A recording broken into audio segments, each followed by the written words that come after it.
তুমি একদম চিন্তা করো না রাজকুমারী, তোমার মায়ের বা মাতৃভূমির কারোর কোনো ক্ষতি হবে না। তুমি কি করে এত নিশ্চিত হয়ে কথা বলছো মিহির? কারণ আমি জানি আমার বাবা আচার্যদেব সকলেই বলেন কোনো সৎ প্রচেষ্টার কখনো ব্যর্থ হতে পারে না। তুমি যদি সত্যি তোমার মাকে সাহায্য করতে চাও তাহলে লক্ষ্য স্থির রেখে এগিয়ে যাও। লক্ষ্য স্থির রাখলে তুমি নিশ্চয়ই সফল হবে, তবে তার জন্য খুব গুরুত্বপূর্ণ একটা জিনিস দরকার। কি জিনিস? সেটা হলো তোমার হাসি। নিজের মনকে যদি সবসময় খুশিতে ভরে রাখতে না পারো তাহলে তোমার লক্ষ্যকে স্থির রাখবে কি করে? আচার্যদেব বলেন মন যদি বিক্ষিপ্ত থাকে তাহলে চিন্তাভাবনার প্রকৃতিও বিক্ষিপ্ত হবে। কি হলো, এখনো গম্ভীর হয়ে আছো? হাসো হাসো বলছি। হ্যাঁ, এইভাবে আসবে, দেখবে তোমার সব সমস্যার সমাধান হয়ে যাবে। দেখো তুমি ঠিক সফল হবে। তুমি ঠিকই বলেছো মিহির, আমাকে লক্ষ্য স্থির রেখে এগোতে হবে, কারণ আমাকে সফল হতেই হবে। আমি প্রতিজ্ঞা করছি আজ থেকে আমি যথার্থ রাজকন্যা হয়ে উঠব। কোনো সমস্যার শেষ দেখা না অবধি আমি আমার লড়াই চালিয়ে যাব। হ্যাঁ বলো, কি বলতে চাও? রাজিমা, আমি আপনার সঙ্গে বেশ কিছু গুরুত্বপূর্ণ বিষয় নিয়ে আলোচনা করতে চাই, কিন্তু এর মধ্যে প্রাসাদে কিছু ঘটনা ঘটে যাওয়ায় আপনার সঙ্গে একান্তে কথা বলার সুযোগ আমি পাইনি। তুমি বলো, কি বলতে এসেছো?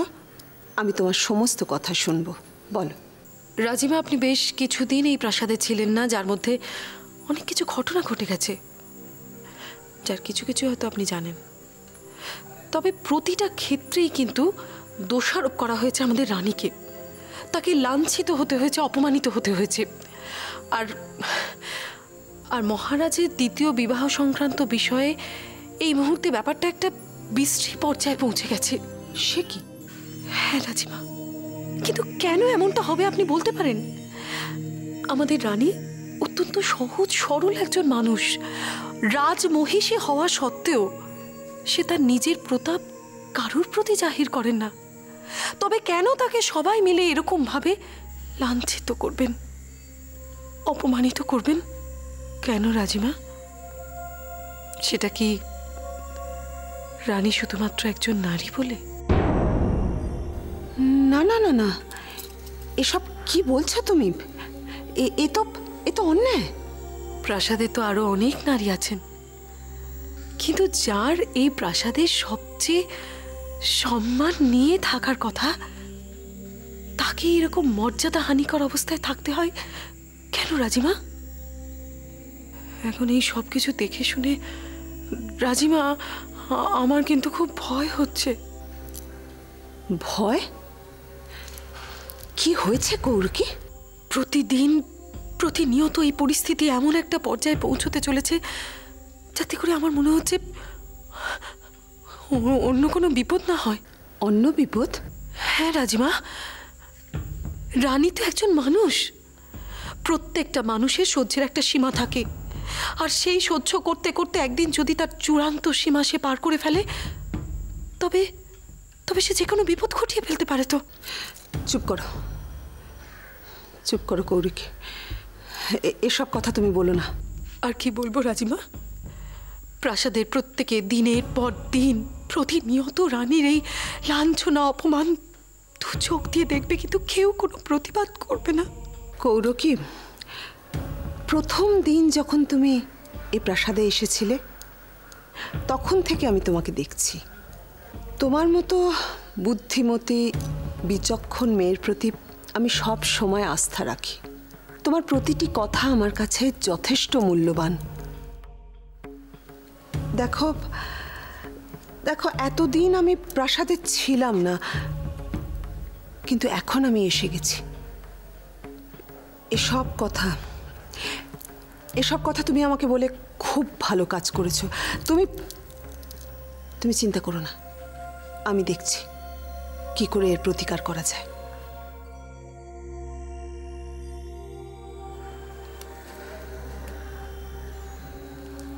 কি করছো ঐশিকা?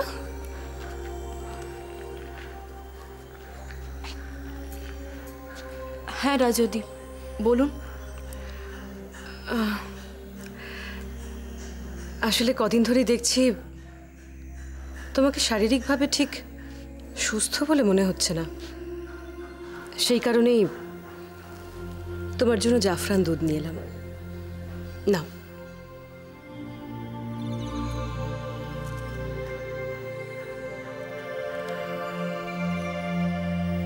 গরম থাকতে থাকতে খেয়ে নাও, তাহলে শরীরে বল পাবে। সামনে যে দিনগুলো আসছে তোমার জন্য, তার সম্মুখীন হতে গেলে শরীরে বল প্রয়োজন ঐশিকা। খাও।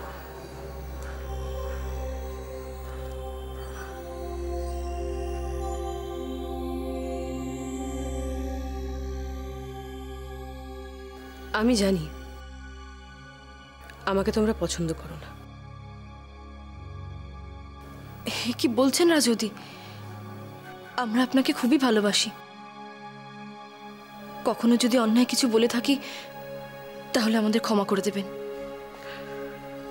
তুমি বিশ্বাস করবে কিনা জানি না ঐশিকা, আমিও কিন্তু তোমাকে খুবই ভালোবাসি। আমি এখন দিনরাত শুধুমাত্র তোমার কথাই ভাবছি। তোমার মনের মধ্যে যে কি চলছে তা আমি বুঝি। স্বেচ্ছায় যদি নিজের স্বামীকে কারো হাতে তুলে দিতে হয়, সে যে কতটা কষ্টের তা আমি জানি ঐশিকা।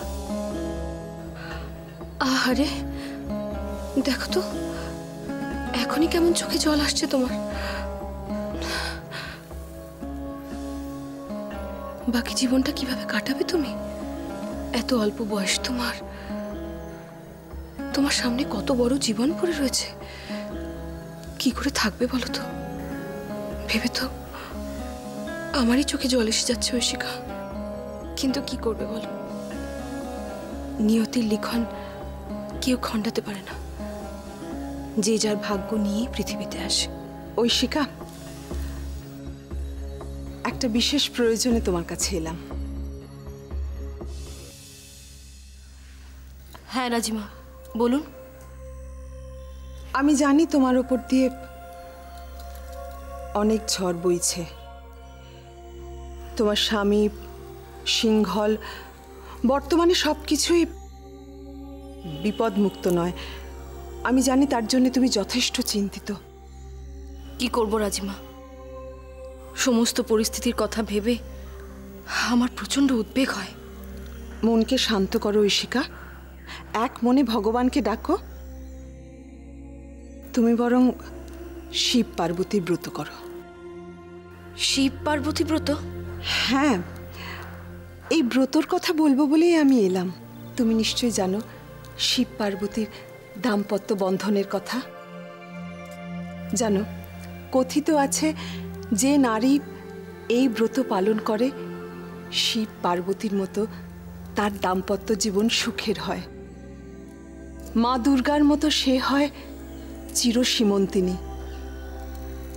ঐশিকা, তুমি যদি এই ব্রত পালন করো, তোমার দাম্পত্য জীবনের সমস্ত সমস্যার সমাধান হয়ে যেতে পারে। হ্যাঁ, কিন্তু এই ব্রত করে কিভাবে? আমি সব কিছু তোমাকে শিখিয়ে দেব। ত্রিজটা, কি বলো? আমাদেরই তো উচিত ঐশিকাকে শিখিয়ে দেওয়া। হ্যাঁ হ্যাঁ, তা তো নিশ্চয়ই। ঐশিকাকেও তো শিখতে হবে এসব। জানো ঐশিকা, সিংহল রাজপরিবারের নারীরা যখনই কোনো দাম্পত্য জীবনে সমস্যার সম্মুখীন হয় তখনই তারা এই ব্রত করে। তুমি এই ব্রত পালন করো, নিশ্চয়ই সুফল পাবে। আশা হারিও না। মানুষকে শেষ দিন পর্যন্ত বাঁচিয়ে রাখে তার আশা। মন শক্ত করো, গভীর বিশ্বাসের সঙ্গে ঈশ্বরকে স্মরণ করো, সব সমস্যার সমাধান হয়ে যাবে। আমি এই ব্রত করব রাজিমা, যদি তাতে আমার স্বামী আমার পরিবার ও দেশের মানুষের মঙ্গল হয়, আমি তার জন্য সব রকম ব্রত করতে প্রস্তুত। কিন্তু এই ব্রত করে কিভাবে? চলো মন্দিরে চলো। এসো। আজ আমাদের খুবই আনন্দের দিন। যাক, অবশেষে এই দিনটা এলো। কেন, কি হয়েছে? আসলে উনি বোধহয় বলতে চাইছেন আমাদের একটা সাফল্যের কথা। আজ সকলের সামনে প্রতিপন্ন হয়েছে যে মহারাজা এই রাজ্যের মঙ্গল অমঙ্গলের থেকে তার স্ত্রী কন্যার দিকে বেশি নজর দেন। কি তাই তো মন্ত্রীমশাই? একদমই তাই। মহারাজের এই দ্বিতীয় বিবাহের সম্বন্ধটাতে একজন সামান্য প্রজাও জেনে গেছে যে মহারাজের এই সিংহলের সিংহাসন উত্তরাধিকারীহীন। যুদ্ধে শত শত বা হাজার হাজার সৈনিক মারা গেলেও মহারাজ তা মেনে নেবেন, কিন্তু নিজের স্ত্রীর এক ফোঁটা অশ্রু তিনি সহ্য করতে পারবেন না। তার কন্যার কোনো আবদারকেই তিনি প্রশ্রয় না দিয়ে থাকতে পারবেন না। এর ফলাফলের দিকটা আমাদের পক্ষে খুবই সন্তোষজনক। হ্যাঁ রাজকুমার, মহারাজ এতদিন ধরে যে জনপ্রিয়তা গড়ে তুলেছিলেন সেই জনপ্রিয়তা আজ শেষ। আজ আপনার জন্যই আমরা এই সুখের দিনটা দেখতে পেলাম। ধন্য বুদ্ধি আপনার, কি অদ্ভুত পরিকল্পনা। একটুখানি আঁচড়, ব্যাস, তাতেই মহারাজের ভাবমূর্তিতে কলঙ্ক লেপন হয়ে গেল। আচ্ছা, কিভাবে পারলেন এত নিখুঁতভাবে কার্যটা সম্পন্ন করতে? আসলে সবই এই হাত আর এই কপালের খেলা। তার মানে?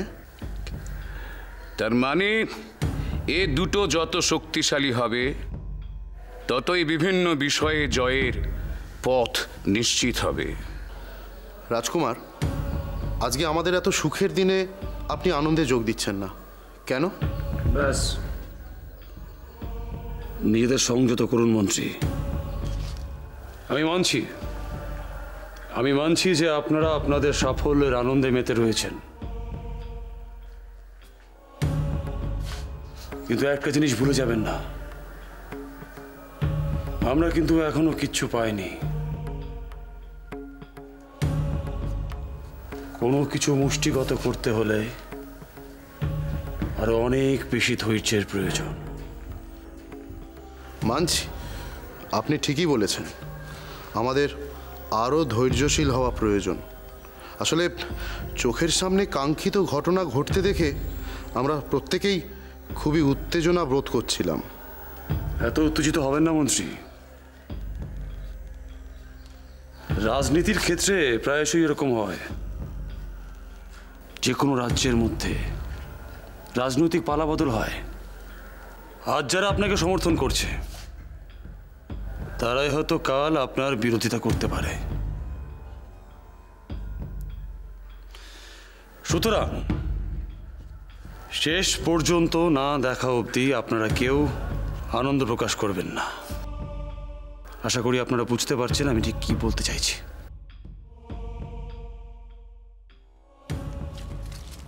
মহারাজ, এই রাজ্য খুব মনোরম। সব থেকে আনন্দের বিষয় হচ্ছে বিনা যুদ্ধে এ রাজ্য জয়।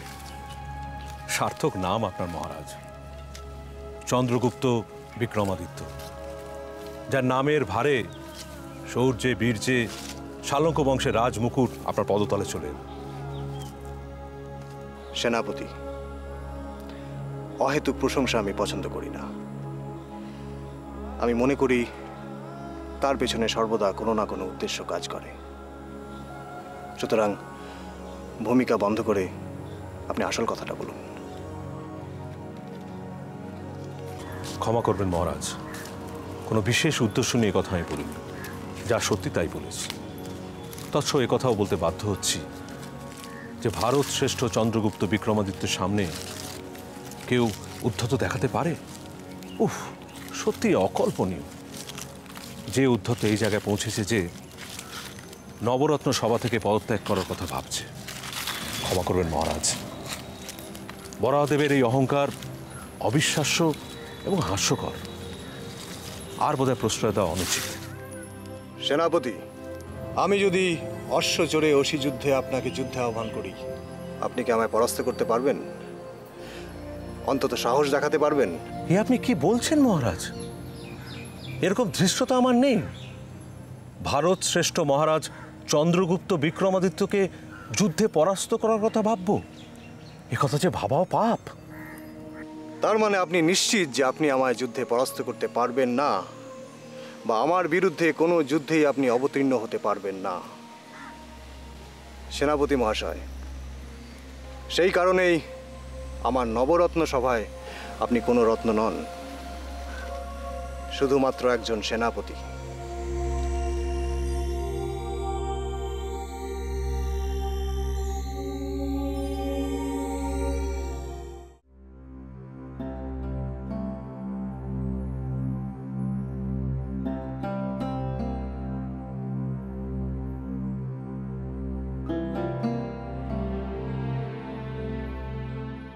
এই হলো শিব পার্বতীর ব্রতকথা। সিংহলের রাজপরিবারের বহু মহিলা এ ব্রত পালন করেছে।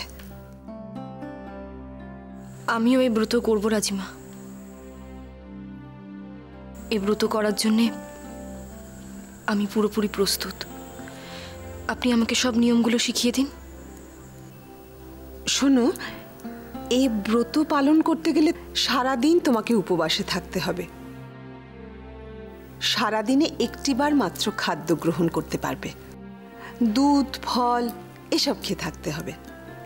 এছাড়া দিনে একবার তোমাকে নিজে হাতে রান্না করতে হবে 7 জন বালক বালিকার উদ্দেশ্যে। কিন্তু এই রান্না করার সময় তোমার যদি নিজের একবারও ইচ্ছে করে খাদ্য গ্রহণ করতে, তাহলে কিন্তু ব্রতর সমস্ত প্রচেষ্টা ব্যর্থ হয়ে যাবে। আমি এ ব্রত করতে চাই রাজিমা। আর সারা দিন তোমাকে একাগ্রচিত্তে শিব পার্বতীর উপাসনা করতে হবে। এই ব্রত শুরু করার আগে মঙ্গল আরতি করে শুরু করতে হয়। নাও, মঙ্গল আরতি করো। রাজিমা, আমি এই ব্রত করতে চাই। কি বলছো কি কনা? মা, আমি সত্যি এই ব্রত করতে চাই, কারণ আমার মনে হয় মায়ের এই দুর্ভাগ্যের জন্য আমিই দায়ী। তাই আমাকে এই ব্রতর মাধ্যমে যাবতীয় দুর্ভাগ্য কাটিয়ে উঠতে হবে।